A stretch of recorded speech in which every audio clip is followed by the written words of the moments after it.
My mother left my daughter a single $1 bill right after she secretly drained the girl's entire 3-year savings of $6,900 to pay for my sister's wedding flowers. She said, "Maya is young, she has plenty of time to make it back."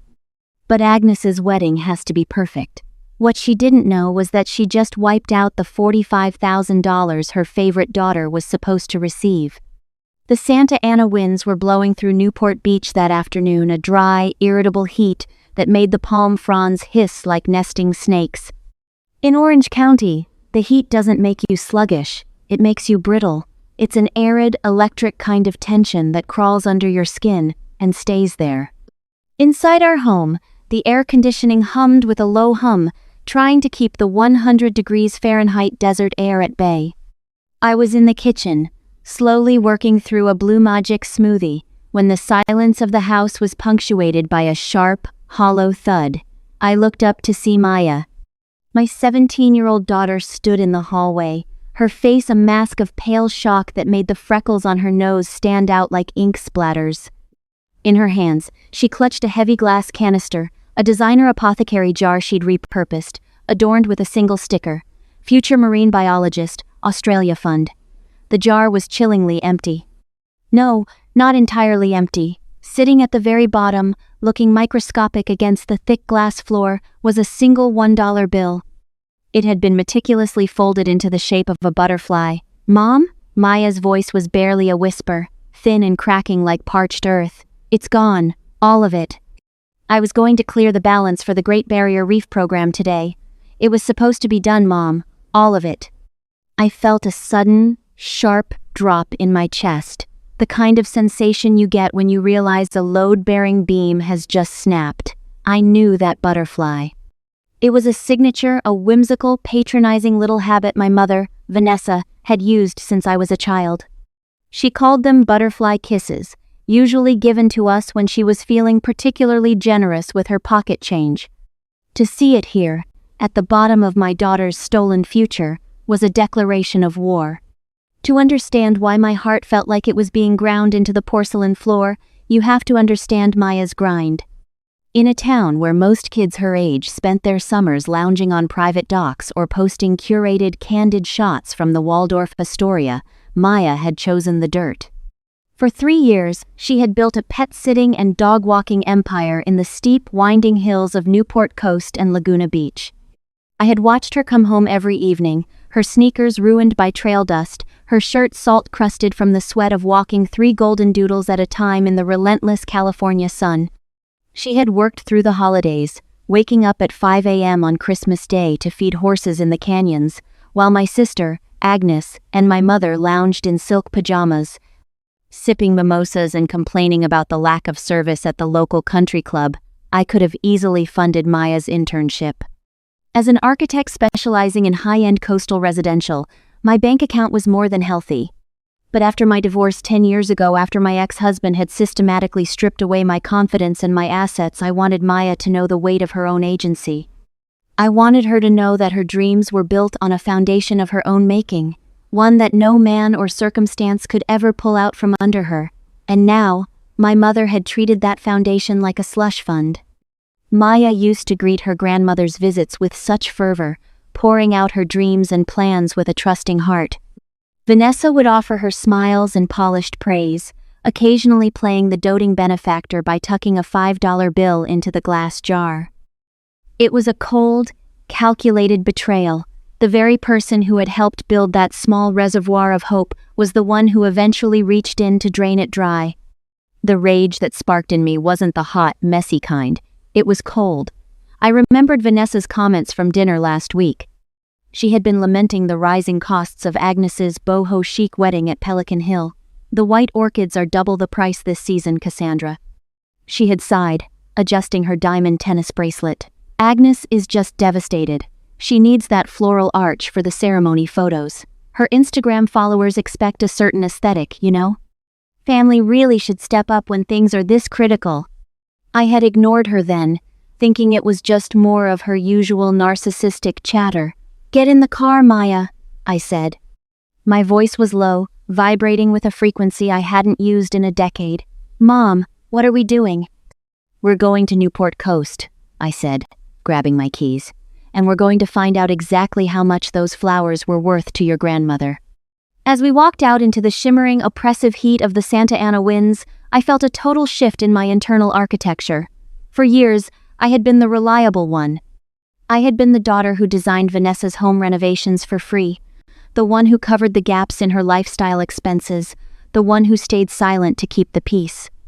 But as I looked at the empty jar Maya was still holding, the submissiveness I'd carried since the divorce evaporated. What she didn't know was that she had just committed a $45,000 mistake.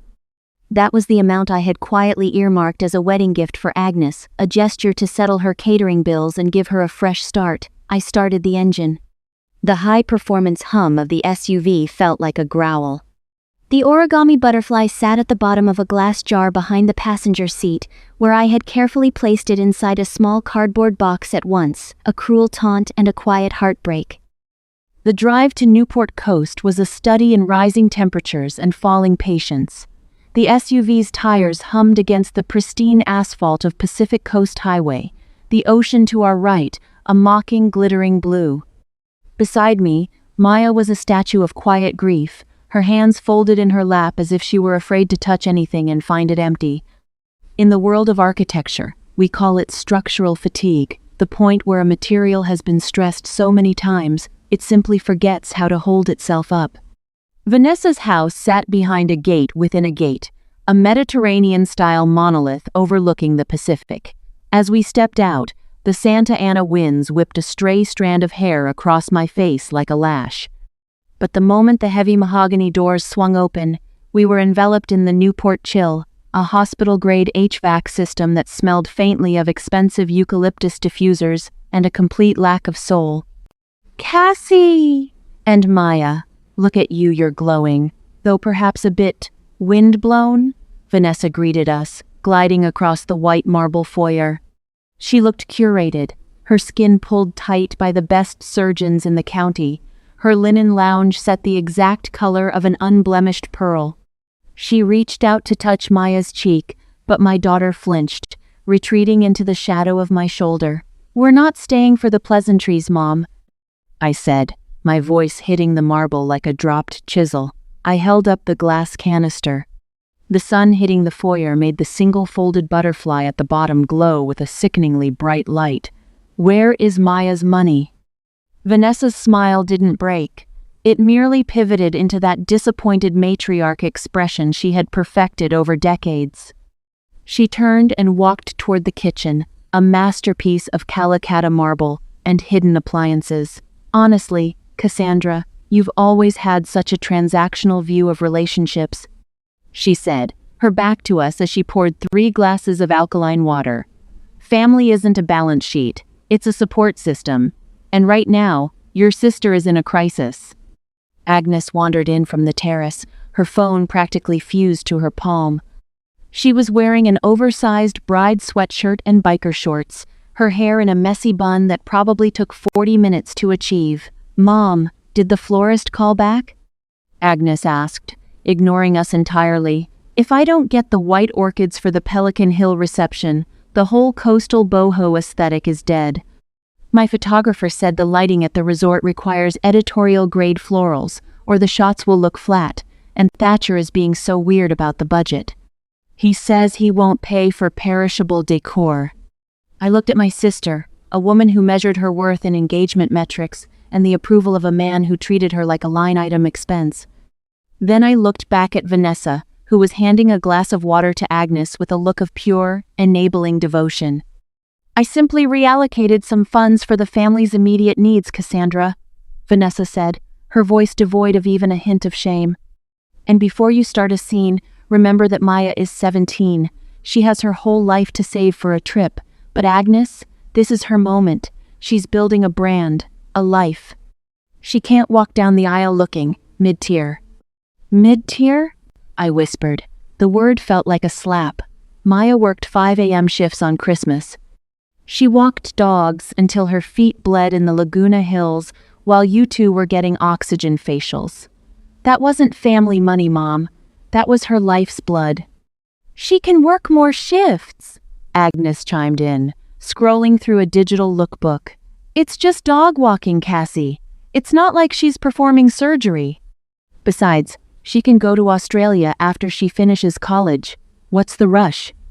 The invisibility Maya had endured for years finally became a physical weight in the room. I saw my daughter shrink, her eyes fixed on the floor, her spirit being dismantled by the very people who were supposed to protect it. I felt the final structural tie to my mother snap. It wasn't a loud break. It was the silent, terrifying moment a dam gives way. "You're right, Mom," I said, my voice dropping to a dangerous, rhythmic calm. Image is everything in Newport, isn't it? And family should support each other. I pulled my phone from my pocket. My thumb hovered over my banking app. I had been setting aside the profits from my high-end residential projects. A $45,000 gift for Agnes's wedding was a gesture to settle her catering bills and prove that, despite our differences, I was the good sister. Or perhaps, it was simply the ingrained habit of knowing that, sooner or later, I would inevitably be the one covering a portion of my mother's credit card debt anyway. I opened the app and turned the screen toward them. The balance glowed in the dim, expensive light of the kitchen. $45,000. Vanessa's eyes went wide. A soft, hungry gasp escaped her lips. "Cassie, oh, thank God, this settles everything. We can call the caterer at the Ritz, and the floral arch we can double the size." Agnes dropped her phone on the counter, her eyes lighting up with a predatory, sudden affection. "Oh, Cassie, I can finally get the custom silk draping for the ballroom." I looked at Maya. Her face was pale, her expression unreadable. She wasn't looking at the money, she was looking at me, waiting to see if I would fold again. If I would prioritize the family peace over the girl who had actually earned her keep. "You're right, Mom," I said, my voice cold as a Pacific riptide. "Family does come first." With 3 steady taps, I initiated a transfer. I didn't send it to the Ritz. I didn't send it to the orchid importer.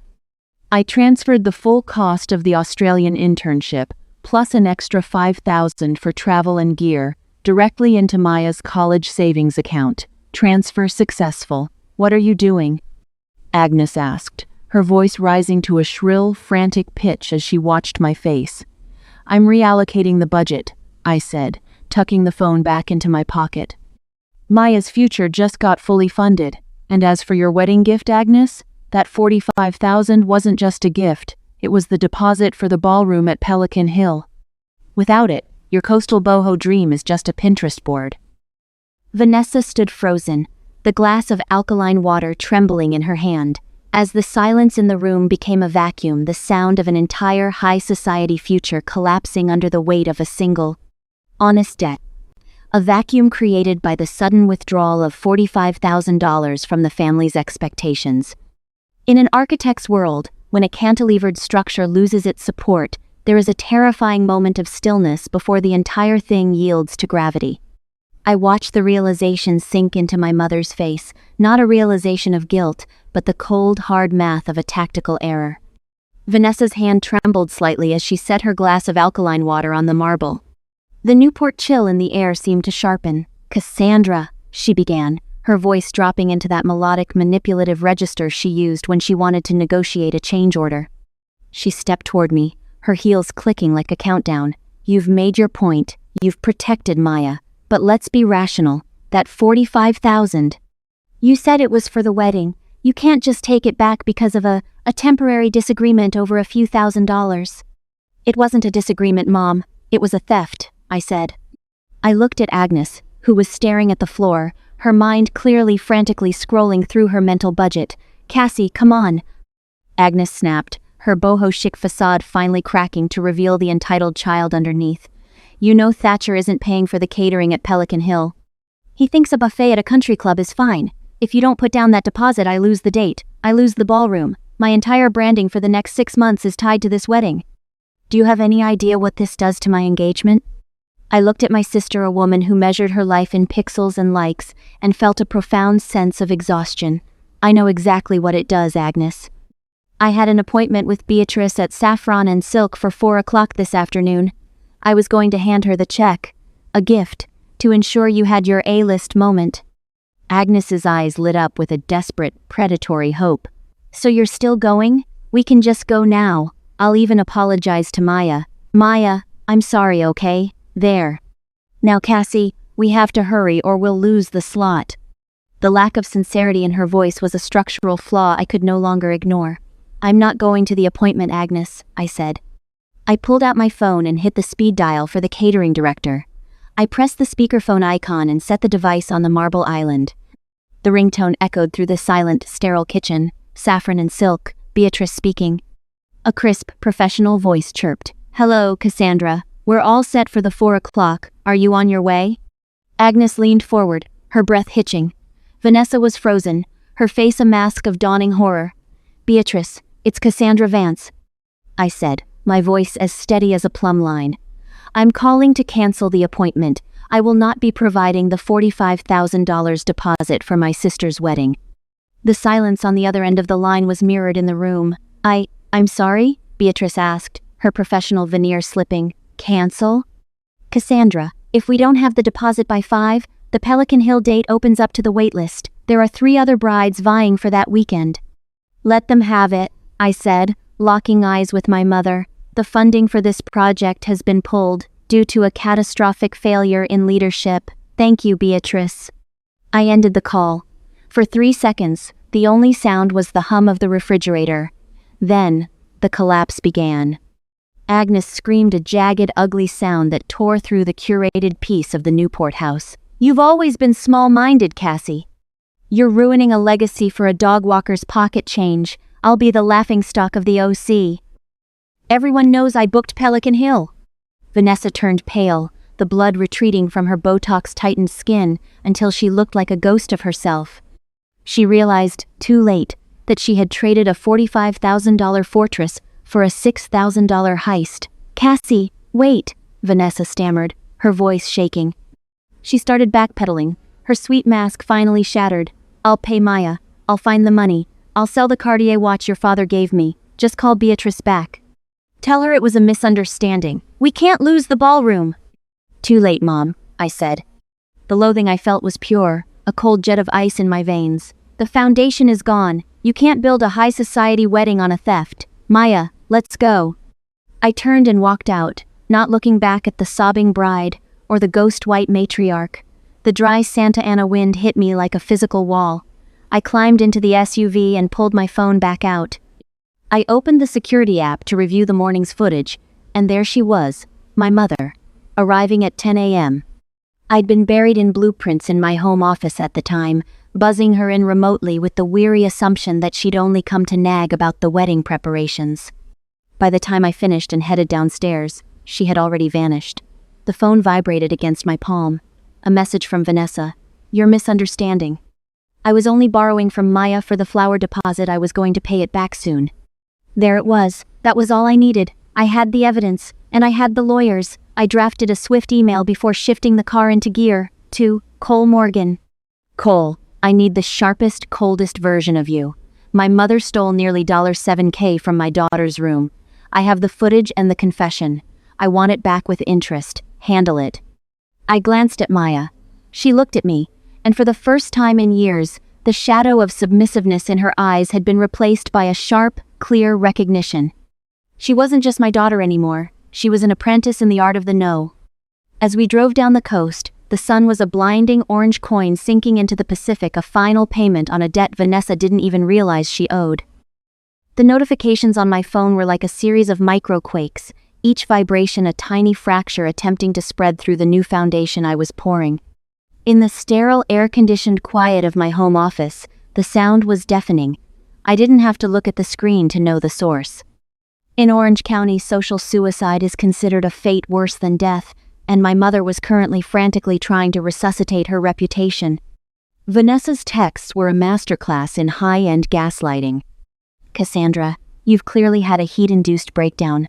I was literally in the middle of drafting a repayment schedule for Maya when you stormed out like a child. How could you humiliate your sister in front of Saffron and Silk? You're destroying this family's standing over a temporary cash flow issue. Then came the shift to the martyr of Newport tone. I suppose I'll just have to liquidate my vintage Chanel collection to fix the mess you've made. I hope you're happy knowing your mother is selling her legacy because you decided to be vindictive." I didn't reply. In my line of work, you don't argue with a collapsing wall, you clear the area and call in the demolition crew. I took screenshots of every message, the veiled threats, the blatant lies about promissory notes, the frantic bargaining, and forwarded them in a single clean file to Cole Morgan. Then, I did what I should have done the day I signed my divorce papers. I blocked them, both of them. The silence that followed was heavy, but it was the weight of a vault door finally locking into place. By evening, the theater had moved to a larger stage. Agnes, a woman who treated her Instagram feed like a holy scripture, had launched her counter-offensive. She posted a photo of herself, sitting on the beach in Laguna, looking wistfully at the sunset through a grainy, black and white filter. The caption was a masterpiece of vague booking. "It's heartbreaking when the people you've looked up to your whole life choose a bank balance over blood." Some people would rather see a sister's dreams turn to ash than show a shred of grace. Praying for those who have lost their way in the pursuit of justice. Family first. Heartbroken. Betrayal. The irony was thick enough to choke on. Within 2 hours, the concerned pings started coming in from our extended circle, the women at the yacht club, the developers I worked with, the cousins in San Diego. But the tide didn't turn the way Agnes expected. Most of our circle had spent years enduring her performative main character energy and my mother's subtle cutting elitism. They knew Agnes's boho chic lifestyle was a flimsy facade built on credit and my quiet labor. The lack of public support for her post felt less like a snub and more like an audience settling in to watch a long overdue demolition. The hardest part wasn't the digital noise, it was the silence in the kitchen.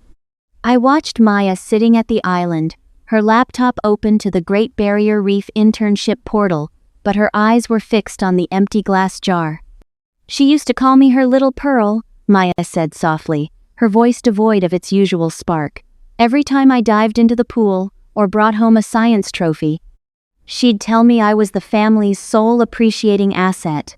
I thought she was admiring my growth, but she was just appraising me for future collateral." The pain in her voice was a structural flaw I couldn't simply patch with a wire transfer, but as the night wore on, I saw the shift. Maya watched me coordinate with Cole, her eyes tracking the steady, unemotional way I handled the fallout. "We aren't victims, Maya," I told her, sitting down across from her and closing her laptop. "We are the architects of our own boundaries.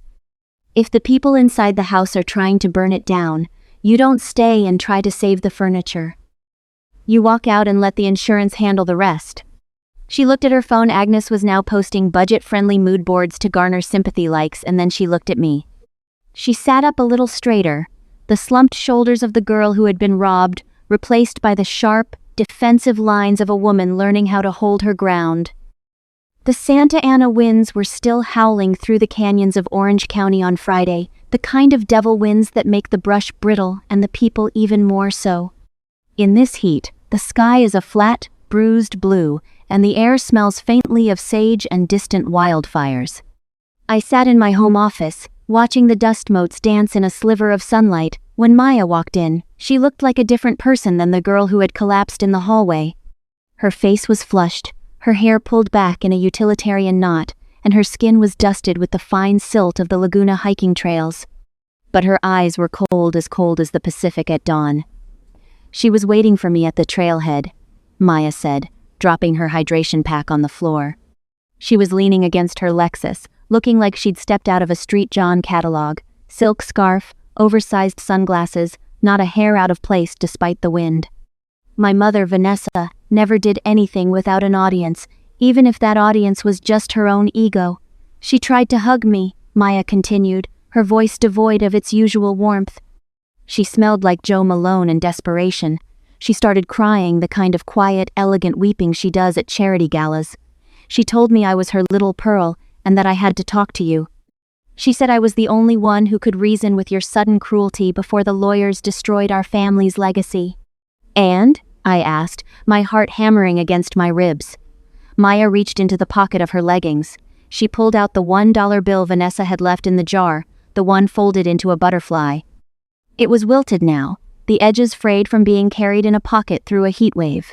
I gave it back to her, Maya said. A small, hard smile touched her lips, a mirror of my own. I told her, "Grandma, you're right. I'm 17, I'm young, I have all the time in the world to make another $6,900. But you're 73, Vanessa. You're old, and you don't have enough time left to earn back a granddaughter who actually loved you." The silence that followed was the sound of a final curtain falling. I looked at my daughter and saw a woman who had just finished building her own fortress. She didn't say anything after that. Maya finished. She just stood there in the dust.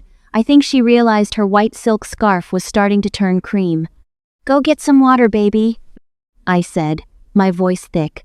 "I have a guest coming over. I need you to stay at Sarah's house for a few hours. I don't want you here for the demolition." The guest arrived at 5 p.m. Vanessa entered my house with a sigh of fake grace, clutching a small boutique bag from the La Durée. "Cassie, dear," she said, her voice a practiced lilt as she walked into the kitchen. "I brought those organic lavender macarons you used to love. I know we've all been stressed. But we're family. We shouldn't let men like Cole Morgan tell us how to treat one another. It's so gauche." She set the macarons on the marble island. The smell, sweet, floral, and entirely artificial, was a ghost of a childhood she had used as a leash for 40 years. I didn't touch the bag. I didn't offer her an iced tea. I didn't even sit down. "Sit down, Mom," I said. She blinked, her sweet mask flickering for a second. She sat, smoothing her linen trousers with trembling fingers. "I know Agnes was out of line on Instagram, and I've told her to delete the posts. We just need to call off the lawyers." "It's embarrassing, Cassie. People at the yacht club are starting to ask questions." "People should ask questions," I said. I slid my iPad Pro across the countertop. On the screen was a thumbnail of a video file. I tapped play. The footage was high definition. It showed my living room. Vanessa was seen entering through the door. The camera caught her walking straight to Maya's room. Vanessa's face went ghostly white, the Botox-tightened skin around her mouth twitching. The Grand Dame of Newport vanished, replaced by a woman staring at the high-res evidence of her own felony. "I have the footage," I said, my voice flat and rhythmic, like a hammer hitting a nail. "And I have the messages where you admitted to taking the loan only if I funded the Pelican Hill deposit." "In legal terms, Mom, that's not a misunderstanding. That's grand larceny, breaking and entering, and extortion." You wouldn't do this," she stammered, her voice thin and reedy. "To your own mother? Over a few $1,000s? Think of the scandal, Cassandra. Think of what it would do to your firm's reputation with the city council." "I am thinking of my reputation," I replied. "My reputation is built on integrity, and our relationship is a structure with a condemned foundation. You have two choices. 1. You pay Maya back the full $6,900 plus 15% interest for the emotional distress you caused, plus every cent of Cole Morgan's legal fees. Right now, wire transfer." I leaned in, the cool air of the kitchen feeling like ice against my skin. Choice 2. I hand this footage and the text logs to the district attorney. "I hear the Orange County Jail in Santa Ana is particularly lovely in a heat wave when the cooling systems fail. And I imagine your friends at the Philharmonic Society will be fascinated to learn why you're suddenly absent from the gala season." Cole's intel was undeniably effective. His visceral description of the prison conditions was enough to instill a primal sort of dread. Still, we had agreed to draw the line there. Whatever her sins, she was still Maya's grandmother, a woman whose years were already weighing heavy on her.